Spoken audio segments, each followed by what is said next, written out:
लालच का अंजाम। एक दफ़ा का जिक्र है, किसी गांव में एक औरत रहती थी। वो बहुत गरीब थी। उसकी 3 जवान बेटियां थीं, लेकिन उसकी आमदन का कोई ज़रिया ना था। वो भीख मांगकर गुज़र बसर करती थी। एक रोज़ उसके पास 3-4 रुपए जमा हो गए। उसने सोचा, क्यों ना एक मुर्गी ख़रीद लूँ। मुर्गी अंडे देगी, अंडों को फ़रोख्त करके घर का खर्च पूरा कर लूँगी। यह ख्याल जहन में आते ही वो मुर्गी फरोश के पास गई। उसने वहाँ से एक मुर्गी ख़रीदी और वापस घर आ गई। कुछ दिनों के बाद मुर्गी ने जब अंडा दिया तो अंडा देखकर वो हैरान रह गई, क्योंकि अंडा सोने का था। अब वो बहुत खुश थी। उसकी मुर्गी हर रोज़ सोने का एक अंडा देती थी। वो अंडे फरोख्त कर देती थी। इस तरह जल्द ही उसके पास काफ़ी रकम जमा हो गई। उसने अपनी 2 बेटियों की शादी कर दी और अपने रहने के लिए अच्छा सा मकान भी ख़रीद लिया।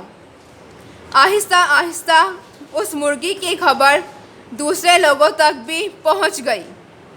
बाज़ लोगों ने औरत को अच्छी खासी कीमत देकर मुर्गी ख़रीदनी चाहिए, लेकिन औरत ने मुर्गी को फ़रोख्त करने से इनकार कर दिया।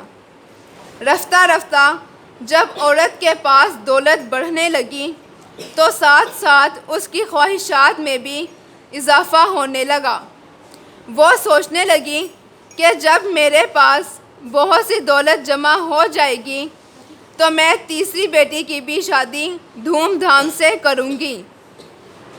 अपने लिए एक खूबसूरत घर बनवाऊँगी, एक बड़ी शानदार कार ख़रीदूँगी, काम काज के लिए नौकर रखूँगी, ऐशो इशरत की ज़िंदगी बसर करूँगी।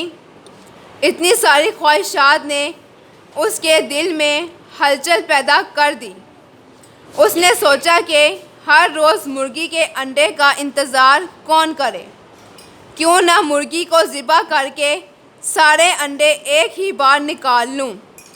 दिल में ये ख्याल आते ही उसने मुर्गी को ज़िबा कराया।